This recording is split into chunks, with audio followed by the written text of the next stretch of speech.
No? Okay. So I'll give 2 lectures on radar and 2 lectures on seismic imaging.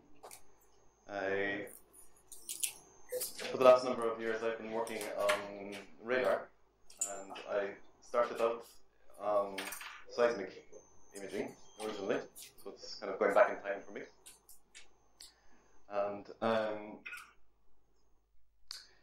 in this talk I'll spend quite a bit of time, almost, I'd say about 40% of the talk will be giving the tools from microlocal analysis that we will need not only in this talk but in the other 3 talks as well. So I hope that you will bear with me. It's sometimes a little technical, and even if it seems technical, there is always another point of view that you can somehow circumvent the technicalities and see what is going on from a geometric point of view as well. So don't be discouraged if it's looking too technical.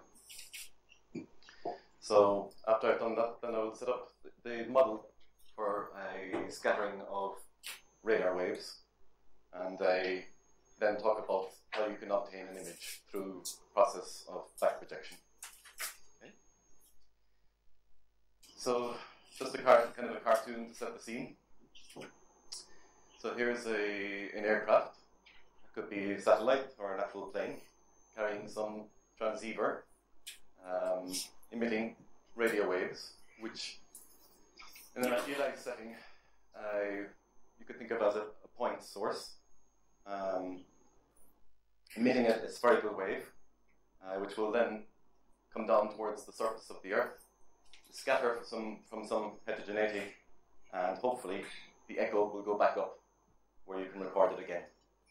And from that data that you record for various times, the transit time, and the location along the red flight track, from that data set you want to be able to extract what the properties of the ground are. So by properties I will mean the speed of propagation. So the electromagnetic wave will travel at the speed of light, roughly speaking, in air, and it will travel at a different speed when it encounters something like a building or a tree, or something like that, that causes a reflection. So that's kind of the picture to keep in mind. I've already mentioned the first bullet point. I'm going to ignore an awful lot of practicalities. For example, I mentioned the point source. Without too much trouble, you can incorporate an actual antenna with extent, physical extent, and not just an impulsive source that's all concentrated at a particular instant in time, but it can have a finite frequency band as well. Typically, for radar, you're looking at the low range of megahertz up to, let's be quite exceptional, up to 100 or so gigahertz.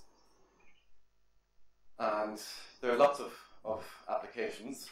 As I've kind of hinted at already, you might be trying to create a high-resolution image of a city, if you didn't already have such a map.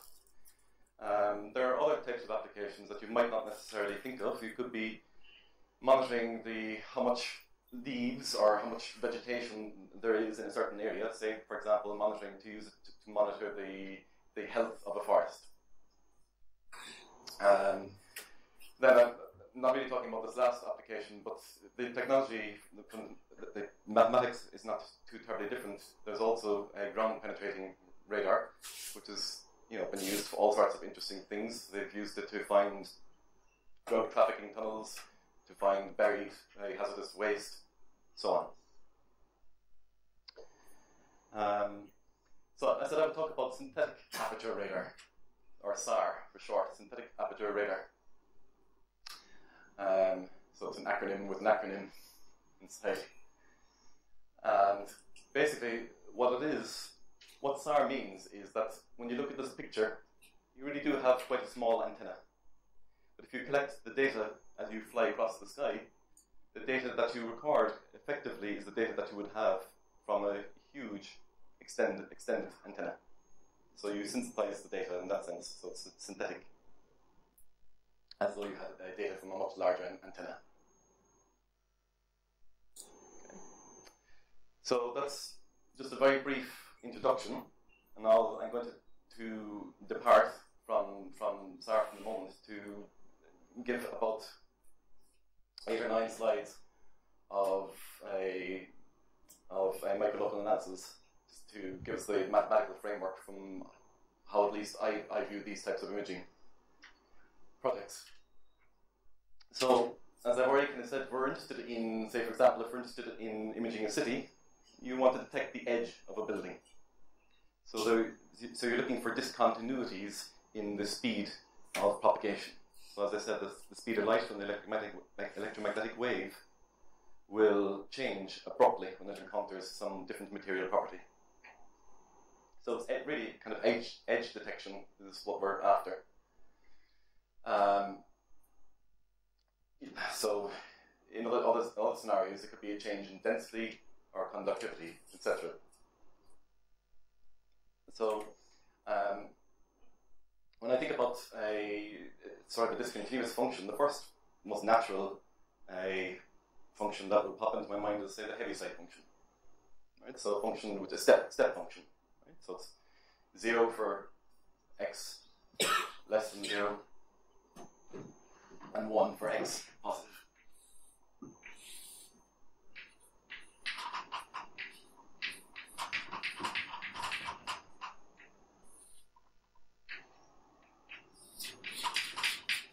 Right, so it's just switched on, and it's discontinuous. At the origin, its derivative is the Dirac delta function. So those are two kind of natural examples that come to mind. And one way that you could, there are loads of different ways that you can construct the Dirac delta function. You might have seen many types of different constructions, but here's a very useful construction. Suppose you take the oscillating function here, e to the I xi times x. This is one-dimensional variables. X and xi are one-dimensional. And you integrate it over an interval from minus r to plus r. Okay, and whatever 2 pi is just in there for normalization. As you let r go to infinity, that becomes a representation, distributional representation of the delta function. So in other words, what I'm saying is just that if you were to integrate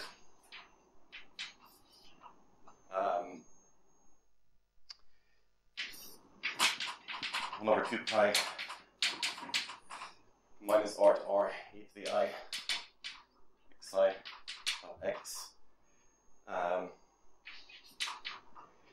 dxi, and then multiply that by a test function and integrate that, you should get back the value of the test function at 0 as the limit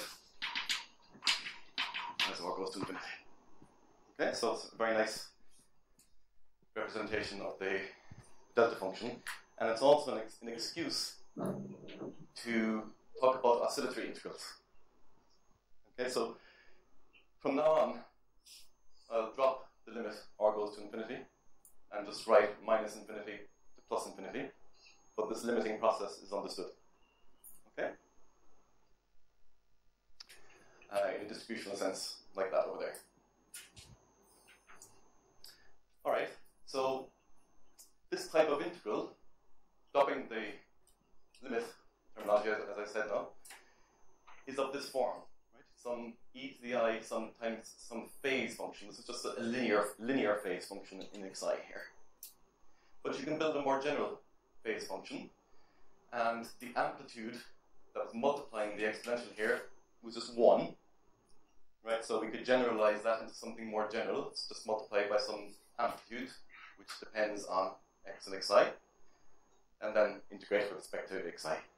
Right? So again, understood in this limiting sense. Right? And it doesn't have to be one-dimensional either. This could be an capital N-fold integral as well. So you can have a multi-dimensional Dirac delta function if you you had an n-fold xi integral here, and n powers of 1 over 2 pi as well. Now, there's some technical things that you need for that integral to make sense. Alright? Right? It's not our usual type of integral, these are oscillatory integrals. Right? This type of limits to be considered. And so for the limits to actually exist, you need some restrictions on both the phase function, phi, and on the amplitude, a. Okay, so I'll just go through them fairly slowly, because they probably are not familiar to most of you. So what we're going to need is a phase function. Just remind you again, it goes by awfully fast. We're looking at integrals like this. Maybe I'll put it up on the board so you can keep an eye on what it is that we're looking at.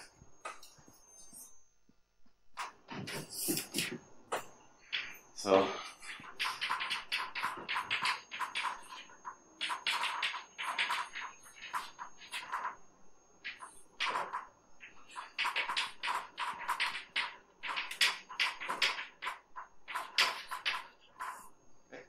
and it's understood that we're integrating over R, capital N, right? So it's an n-fold oscillatory integral. Right, so we want to give some restrictions on this phase function and this amplitude.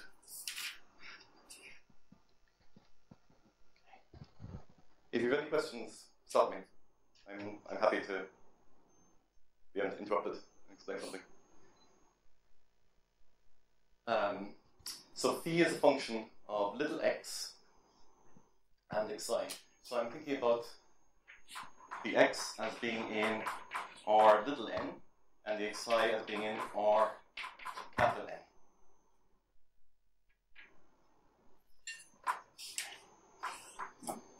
So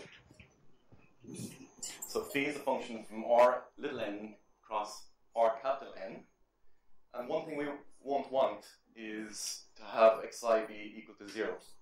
Okay, that's a technical point which I'm not going to get into. It's not terribly important. So one thing is we don't want phi to have any critical points.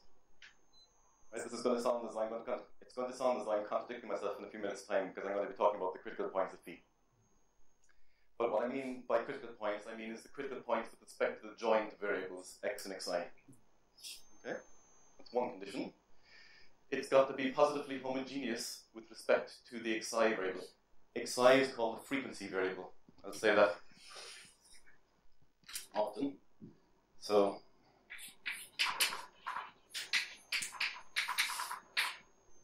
it's known as a frequency. Okay, so we don't want any critical points. We want it to be positively homogeneous. And whenever x naught xi naught is a critical point with respect to xi only, then the partial derivatives with respect to those frequency variables should be linearly independent functions. Right? Or in other words, their gradient should be linearly independent, right, from I equal to 1 to capital N for all the frequency variables. Okay, so we have no idea why these technical restrictions are there at the moment. I'll come back to them. Right? It's pointless trying to preempt why we're doing this at the moment. But at least you can come back and have a look at them later on.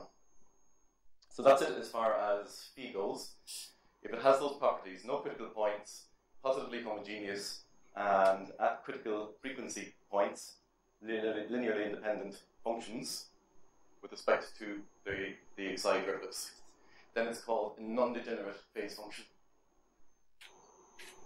So that's it as far as phi goes. As far as the symbol A is called a symbol. This looks awfully complicated, but all it really is saying is if you differentiate A with respect to frequency variables, you should get a decay. Right? So I'm using the multi-index notation here, right? That's the x1, the alpha 1, the x2, the alpha 2, and so on. Right? And this is the sum of beta 1 plus beta 2, the number of xi derivatives that I've taken, the number of mixed xi derivatives that I've taken. So you get a decrease. Right? So if I cross multiply this here, I'll explain some of the other quantities here in just a second. Ignore the constant for the moment. If I cross multiply here, I start off initially with if I have no derivatives with respect to beta, right? This is gone. So I get the basically A is looking like it's bounded or growing like xi to the power n. As soon as I start differentiating with respect to xi, it grows less quickly. So the more derivatives that I take, the more actually it decays. Right? So for a huge number of xi derivatives, it's now decaying quite quickly. As far as x derivatives go, they don't change the growth in frequency at all. And what I'm saying is that basically you want to require that the supremum over some compact set in Rn is bounded by some constant, which depends on the number of x derivatives that you've taken, the number of beta derivatives that you've taken, and the compact set over which you've taken the supremum, and nothing else. Right, so it's technical. But there is some, think of, all I want you to think of is that there's some growth condition. Yeah? On top you mentioned not equal to 0. That's as a function of both variables. Yes. And here it's a function only of frequency. Where are you looking at? So C. Defining C. CP? Am I on the right then? What are you asking about saying? I think he's saying that here it is 0 and there it's... So basically you're saying that a function of both here it's 0? Maybe he's saying that. Yes, but I'm talking up here. It's a gradient with respect to all variables. Both variables jointly, yeah. Both sets of variables, yeah. So at least either one of the x partial derivatives or one of the xi partial derivatives should be not 0. It's okay to have all of the xi partial derivatives equal to 0, but then one of the x derivatives should not be 0. Okay. So there's an important class of operators which we're going to be dealing with all the time called Fourier integral operators, or FIOs for short. For the sake of avoiding technical issues, I'm going to assume, as is the case in radar, that these operators map distributions with compact support, functions of n variables, into distributions of compact support with possibly a different number of variables. Okay?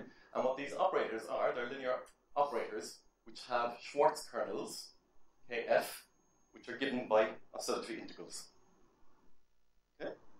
So this phi has got the conditions on the previous slide, and the symbol here has got the decay properties on the previous slide. Okay? So this defines a distribution as through an oscillatory integral, and if you want to figure out what f of u is evaluated at y is a function of n variables, you just basically write down the oscillatory integral and test it against u. Okay? So everything else is just a rewrite of that up to that point. Okay, and now plug in u of x and integrate. Okay, so you get a function of y back. Right? The psi variables have been integrated out, the x variables have been integrated out, the only thing that's left is a y variable. Okay, so this is the function, this is f operating on u at the point y. So that's a Fourier integral operator. Right? It's defined through its Schwartz kernel, which is an oscillatory integral. Okay. Everything okay so far? Want to go back over anything? Okay. Yes? Right. An important result, we probably mentioned several times already, the Paley-Wiener theorem says many things, but one of the most important things from the point of view of this talk is that says that a distribution is actually a smooth function if its Fourier transform decays rapidly in all directions. So hat in this talk means Fourier transform. Alright. And what I'm trying to do is just motivate the Wavefront set, which I know was discussed where'd that come from? was discussed last week. But I just want to remind you of it. So if you differentiate a distribution in a certain direction and its smoothness actually gets worse, that's kind of detected by the Fourier transform in that direction. It won't be rapidly decaying in that direction. Okay. So that leads to the notion of a wavefront set of a distribution, WF for wavefront set. So we're going to talk about the wavefront set of a distribution U. So I've got a compactly supported distribution of n variables, and it's kind of a funny definition. You define it through the complement. You first of all start off by saying what points are not in the wavefront set. Okay, and then we'll define the wavefront set by saying it's the complement of those points, modulo an extra correction. Okay, so we'll say that a point x, xi is not in the wavefront set of U. If you take U, multiply it by a test function, right? Sorry, cutoff function, which is supported near the point x, and then take its Fourier transform. If the Fourier transform of this localized version of the distribution is rapidly decaying, right, for all test functions that are supported near that point x, then that point is not in the wavefront set. So you're trying to pick out which. This is a way to pick out which directions differentiation makes the function actually worse in terms of smoothness. Right? So these are points which don't have any effect on that process. So then the wavefront set is the complement of such points, and we're going to insist that it's a closed set, and it's automatically a conic set.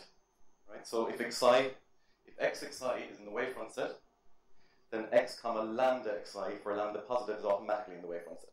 Right? So it's positively homogeneous with respect to the frequency. Your question? Sorry. Does this capture the fact that, does this capture the idea that where the locations where the wavefront set is not smooth, where it's not smooth? Yes, yeah, I'm coming to that. So right on the end. In fact, if you look at all the points x, just look at the x points, those are the points of the singular support. So basically that's where it differs, right? It's where the function is not, where the distribution is not smooth. I mean, it's a source. It acts as a source. No. This is just completely abstract for the moment. Okay, just a distribution, but no radar context or anything. No, I know, not radar. I'm saying that is what you call, it acts as a secondary source or whatever it is. I mean, wherever there is singularity, there is another emission or whatever. You can say secondary source. Yes, it will be a source of a scattered wave. Later, yes, that's true. Alright, so a very simple example. Look at a function distribution in two variables and just take the Heaviside function with respect to x1 only. Right? So, a little exercise for you to look at.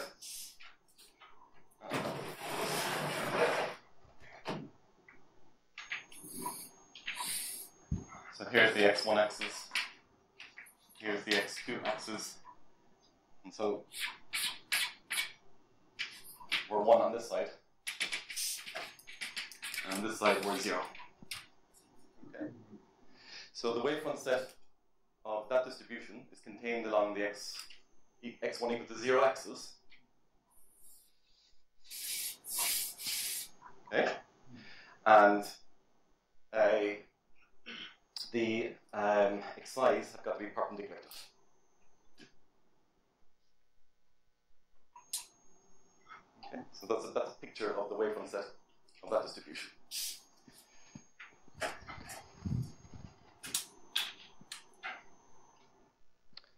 All right.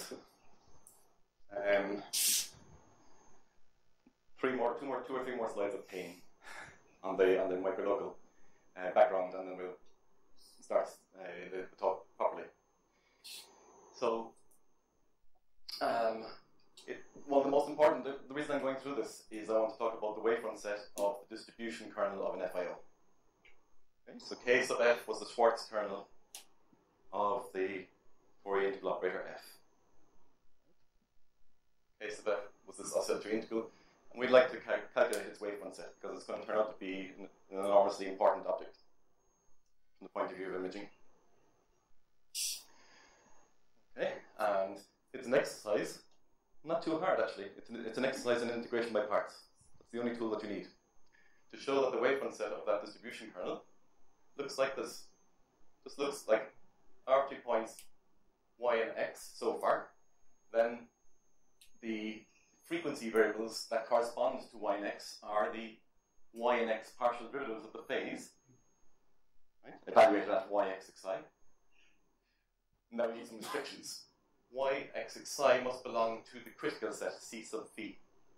Right? Let me remind you what that set was. It's where the phase function was stationary with respect to the frequency variables.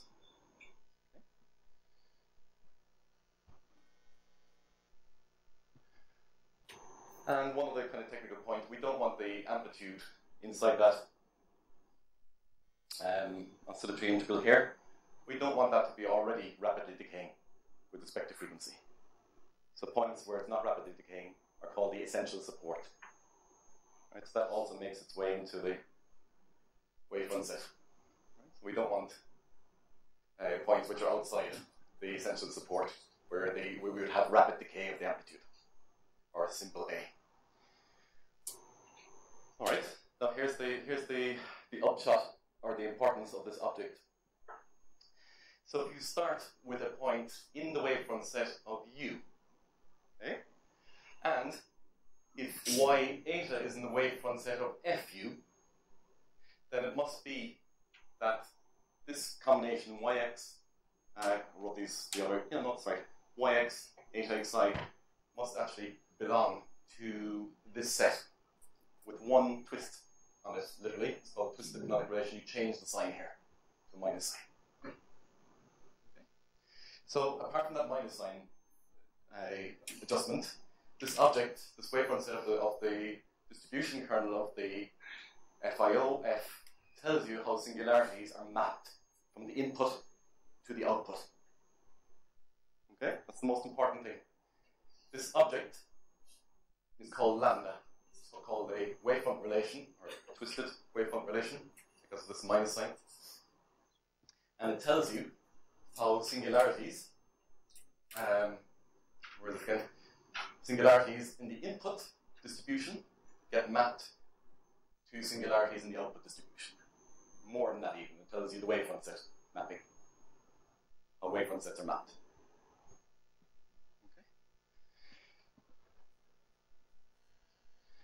Okay. One last important theorem is the stationary phase theorem. Tells you how to compute an approximation of such an integral. Okay, now this is not an oscillatory integral at all. This is very thin. Right? This has got compact support. Right? This A here. But what's large is this frequency variable omega here. Right? It's a very special type of phase function. It's positively homogeneous. Right? And what the stationary phase theorem says is that if you want to approximate such an integral, you sum up over all of the critical points of that phase function. Right? It really is a genuine finite sum. I'll mention why in just a second. And the leading term looks like an omega to the minus n over 2. Right? This is, again, a little n-fold integral. So it starts off with an omega to the minus n over 2, and everything else just gets evaluated at the critical point. So this e to the I omega phi just gets evaluated at the critical point x naught. X naught is the critical point. The amplitude here also just gets evaluated at the critical point. And then there's a complicated term, which we don't need to get too bothered by, but I'll just tell you what it is. That all that stuff gets multiplied by e to the I pi times the number of positive eigenvalues of the Hessian of phi, minus the number of negative eigenvalues of the Hessian phi. Right, so like the second derivative. And then you divide by the determinant of the Hessian at the critical point. Okay? And then the next term that we're neglecting would be 1 power lower in omega. Right, so it's an asymptotic expansion. Okay, and to be a non-degenerate, for phi to only have non-degenerate critical points, right, which is what we're assuming in the stationary phase theorem, it means that the Hessian is got a non-zero determinant, right? So it's a non-singular Hessian. So whenever you're at a critical point, that critical point gives a non-singular Hessian. Okay. So I think that is all of the tools that we need for all 3 lectures. Maybe apart from this one. Okay. The amplitude that appears in the definition of the FIO. Right, this amplitude here. In the Schwartz kernel. It usually has an asymptotic expansion with respect to the frequency variables as well. Okay. So it's an asymptotic expansion. So you'll start off with an AJ, right, where J is equal to some power, usually some integer power. It can be fractional as well. But it might start off with like an xi to the power 1, the next term would be an xi to the power 0, next term would be an xi to the power minus 1, so it's decreasing powers. Okay. And then there's a number, an important number associated to the FIO. It's called the order of an FIO. It's like the analog of the order of a differential operator. And it's this number, right? It's the leading homogeneity in xi, mu, plus half of the number of frequency variables. Remember, capital N is the dimension of xi. Here. Okay. And then minus the number of x variables plus the number of y variables divided by 4. It's a complicated formula, and I don't really have a way to explain quickly as to why it is so. But the main point is that FIOs will map a sublove space of index S, compactly supported sublove, sublove functions with index S. It'll reduce them by the order of the FIO, and then possibly even further. And this number here is tied up with the geometry of the twisted wavefront relation lambda. Okay, so this object, I haven't said it yet, but this object is a really interesting object.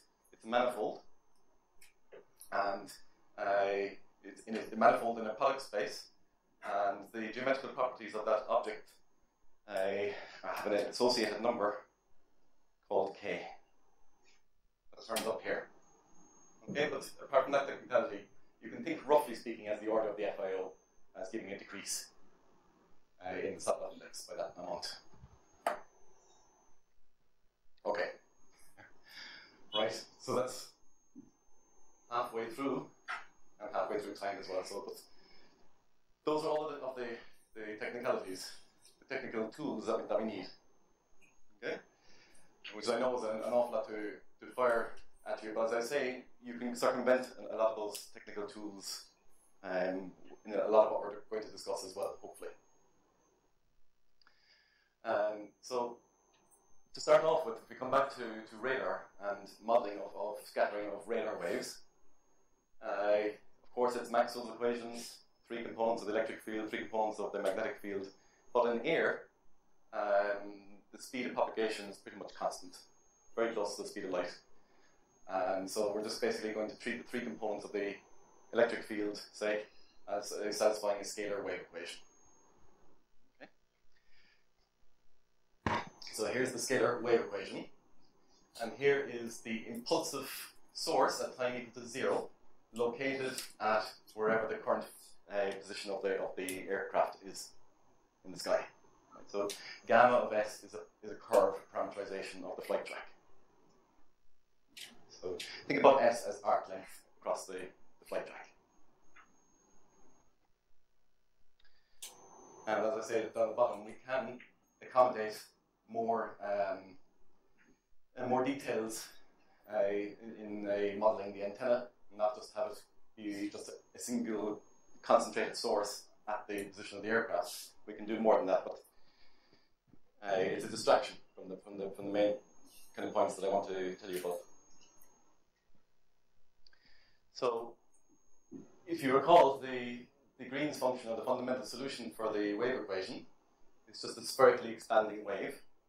So let's ignore this for the moment. So this is equal to 0 when time is equal to distance from the source at equal to 0, x equal to 0, divided by the speed of light. So that's a delta function that's supported on a sphere centered at the origin at distance equal to basically speed of light times time. Yeah? And then you've got this amplitude decay, right? So you've got energy which is being spread over the spheres. So there's an energy decay, and that's reflected in this denominator here as well. Okay, so if we change our source location to the location of the antenna on the aircraft, gamma of S, then that's what the incident field that's emitted from that source looks like. And here's the notation.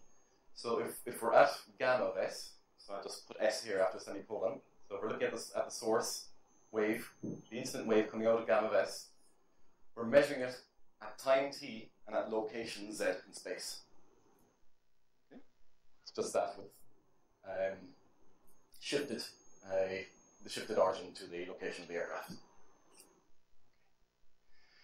Now, that's why that delta function showing up there is one of the reasons why I went through the oscillatory integral representation of the delta function earlier on. Right? Yeah, this type of integral. Right? So, if you rewrite that delta function using the oscillatory integral, right, instead of having, we want to multiply what's inside the brackets here by a frequency variable, which I call omega this time, instead of xi over there. So omega times the same brackets, and I had a 1 over 2 pi in here as well.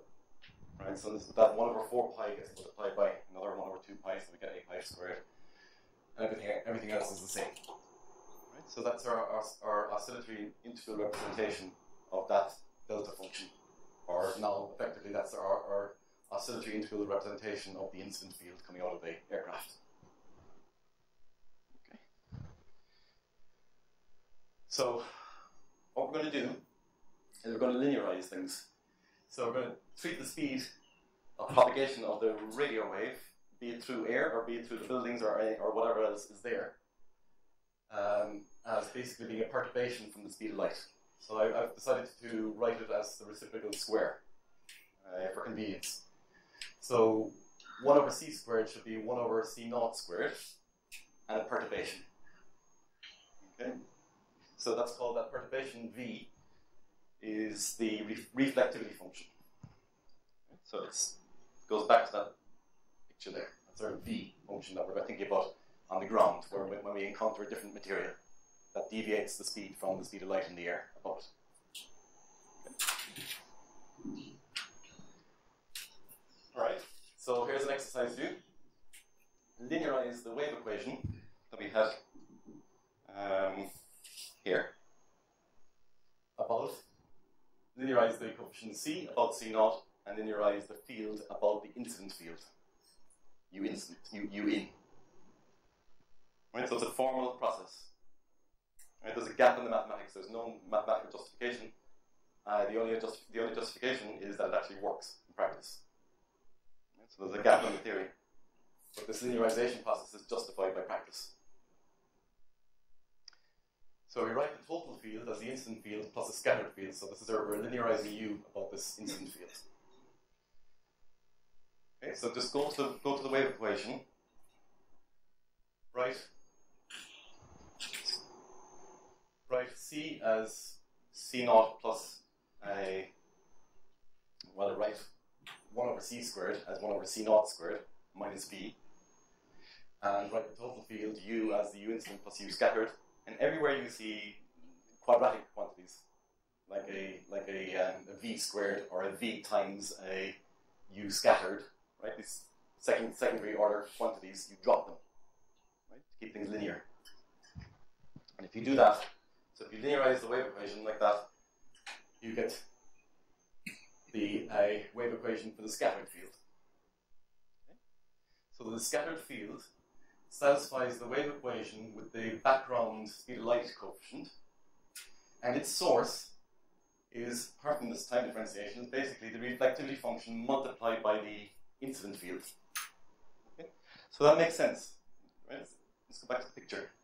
What we're saying is that somehow the incident field comes down, interacts with V, and that creates a source for a scattered wave. Right? So no surprise that there's an interaction between V and U incident on the right hand side of this wave equation here. V multiplying U incident. Okay? So that approximation is known as the Born approximation. And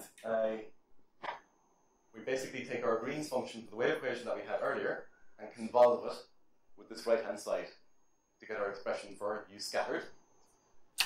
If you do that, you basically just change the phase a little bit. Before, we had just minus z minus gamma of s. But now when we convolve it, we'll have another term that enters into the phase x minus gamma of s. And we get two decaying amplitudes multiplying each other. Okay. The dt squared turns into a minus omega squared, right? Differentiation turns into multiplication by frequency. And there was already a minus sign there, so it's killed off. So that process has led to an oscillatory integral, which is actually an FIO operating on V. Okay. So we've got a phase function, an amplitude, including that's omega squared over all that stuff there, right? A frequency, omega, and then we're testing it against V of x. Right? So if you check, this phase function satisfies the properties that are needed to be a phase function. The amplitude, you differentiate it. Differentiate omega comes down to omega to the first power. Differentiate it again comes down to omega to the zeroth power. It's got the correct decay properties. Okay. So we're actually going to make a simplification. Instead of measuring the scattered field at z, right? There's a notation now again. Point source location at s, measure the scattered field at time t at location z. Very commonly, the location z is the source location, gamma of s. So the transceiver, the receiver, and the transmitter are the same location. Okay, so we're going to replace z by gamma of s, and then these two terms are going to double up. We get x minus gamma of s plus another x minus gamma of s. Right, so we get that. So that's quite a simple expression now for the scattered field. And, as I said, it's actually of the form of an FIO acting on V with that phase function and that amplitude that we already pointed out. A couple of things, there's no worry about division by zero here. That's a point on the ground, that's a point up in the sky, they're never coincident. Okay, so there's no division by zero problem. And as I said, you can actually quite easily check that phi is a non-degenerate phase function. So in fact, that operator that's defined with this phase and this amplitude is an FIO. Now, we come to imaging. So, there's no other way to do this other than to pull it out of a hat initially. Although there are plenty of intuitive explanations, which I will kind of hint at just here. So the standard procedure for producing an image out of this data, right, this is our data, it's a function of where we are in the sky and at what time we're measuring. Right, so this is our data.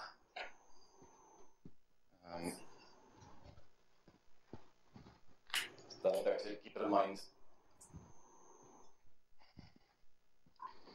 So, we can get rid of this. So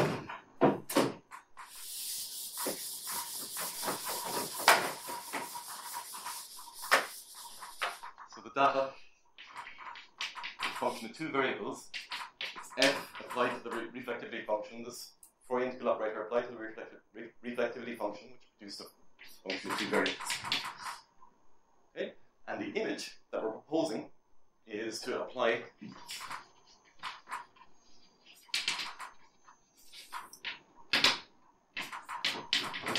the adjoint, the formal L2 adjoint of the scattering operator to the data, which comes from nowhere at the moment.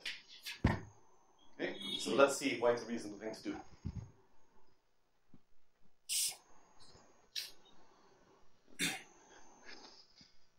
So it turns out it's pretty easy calculation to work out what the L2 adjoint of F is. It's another FIO, and it's almost identical to F itself. The only thing that changes is there was a minus sign here, which has now been flipped to being positive, and the amplitude has been complex conjugated. It's pretty easy to see that that's the L2 adjoint. So you apply a very similar type of FIO to the data, and then you integrate with respect to the data variables. Okay? And I'm evaluating instead of x, I'm evaluating it at z. Right? So I'm trying to figure out an image at a location z on the ground. So this is the proposed image. Actually, if you think about this for a second, the stationary phase theorem that we had in the introductory section says that most of the contribution of this integral comes from where this phase is stationary with respect to the frequency variable. And there's only one frequency variable here, omega prime. And so the derivative of with respect to omega prime is just the stuff in the brackets here. So you get a contribution when z is on a point of the sphere of the correct time. And so you listen for an echo, you work out the time delay, and you know that you're now on a sphere centered at gamma of s of radius c naught times the time delay, or half of it. Okay, because there's two there. Right, so, and then you sum up all of those contributions from all the different points along the flight track. So if you think about that, that's very much like GPS. On your phone, or you're listening to echoes from the satellites. One satellite sends a signal and says, "I'm sending you the signal at such and such a time." Your GPS unit records, "Okay, here's the time delay. I now know I'm on a sphere of radius from that satellite of the appropriate speed of light times the time delay." If you do that for 3 satellites, in fact you need 4 satellites to get the timing synchronized. You now know where you are on Earth. Right? So it's very much like that process.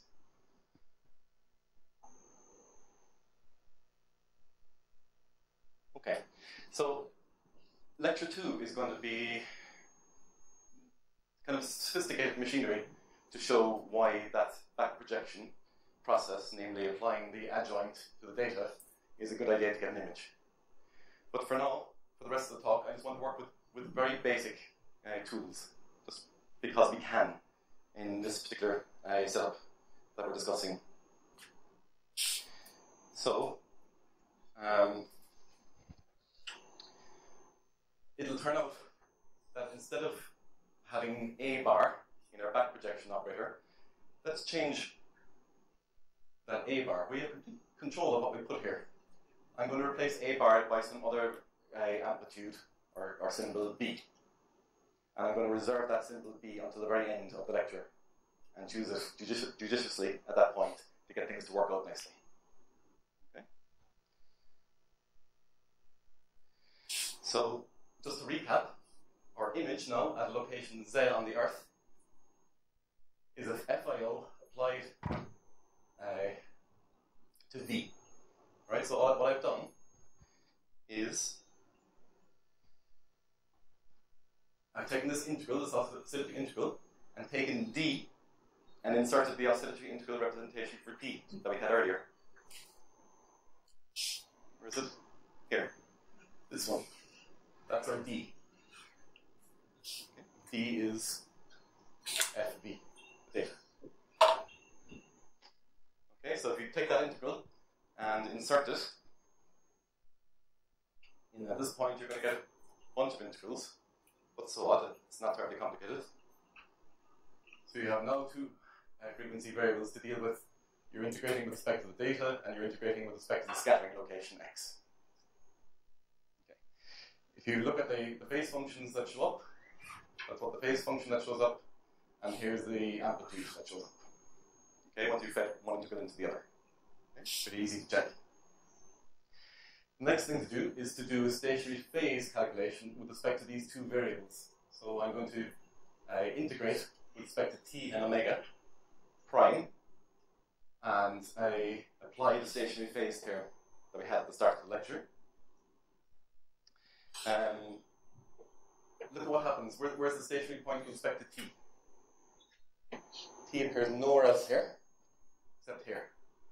So if you're stationary with respect to t, it's telling you that omega prime is equal to omega. Okay? And if you're stationary with respect to omega prime, you pick up a t from here, and you'll pick up a minus distance over speed contribution from here. So it tells you what the time is equal to. Okay? If you're stationary with respect to omega prime. So once you've carried out that stationary phase calculation, that's what your phase is now reduced to. Right? Because this piece is gone. Omega is equal to omega prime, so that's just gone. The rest of the phase is that, right, as advertised here. And the time that we said was evaluated at the appropriate spot is just written here. Right? At the appropriate time delay. Now, so far I haven't said anything about where S or X live. I've been kind of hinting that X is on the ground somewhere. I haven't said anything about where S is. I just said it's an arc length variable. But actually, S could be two-dimensional.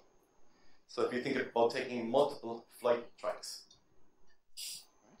So I could have an S1 and an S2. Okay, so I could take multiple passes. That's one possibility. And what I'm going to do is I'm going to use Taylor's theorem to expand this distance about x equal to z. Okay? So the calculation is done down here. Right? So that difference, according to Taylor's theorem, is this dot product xi, this function xi dotted with z minus x. So we're doing this. We're doing expansion about x times. So here's our difference, and here is our Taylor remainder factor, written explicitly. Go and look up Taylor's remainder, Taylor's theorem, multidimensional remainder theorem. Looks like that. Okay, so that phase function now starts to look like something that is almost linear in the frequency. Okay, so I'm working my way towards one of these really simple phases with a linear frequency. Okay. So, what I want you to look at is, in this phase function, we're going to be integrating with respect to all of these variables. Right here. We've now done the omega prime integration and the t integral. So they're gone. But we still have an omega, an x, and an s integral left to do. Okay. So what I'm suggesting is, in the amplitude, B, write B as a kind of a partition of unity. So write it as a test function or write it as a smooth function that's supported near z is equal to x, and then 1 minus that. And the claim is that you can do integration by parts to show that the contribution coming from this part of the integral is smooth. You get rapid decay in the frequency. Okay, so PDEs comes to the fore and tells you that you can basically assume that z is near x. Right? Because if z is anywhere away from x, then you've got a smooth contribution to the image, right? Which we're ignoring. We're only interested in really stuck in building edges and so forth, like singularities. So that means that we can make a change of variable, omega and s, change to this factor in the Taylor theorem here. Okay, and that's an exercise for you to do to actually check that it is a valid change of variables. That's actually a very simple exercise. You can just replace z by x, or vice versa, in here. And that integral then just becomes something absolutely simple. Right? And then you can check that it's actually a valid change of variables. So if it's a valid change of variables at z equal to x, it's a valid change of variables for z near x. So that means that we've now reduced our image to having the change of variable frequency. Right? Psi. Well, all of our amplitude that was here now gets mucked up a bit. It's got to be written in terms of the new variables, and we need a Jacobian determinant factor for the change of variables. Okay.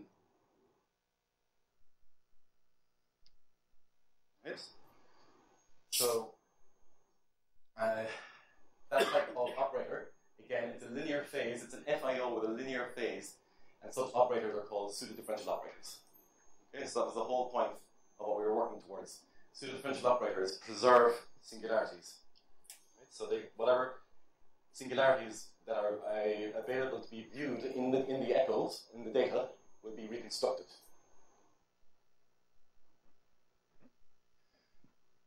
Alright, so that we now have our image is a pseudo-differential operator applied to the reflectivity function. Okay, and as I said, the amplitude B was reserved for later choice.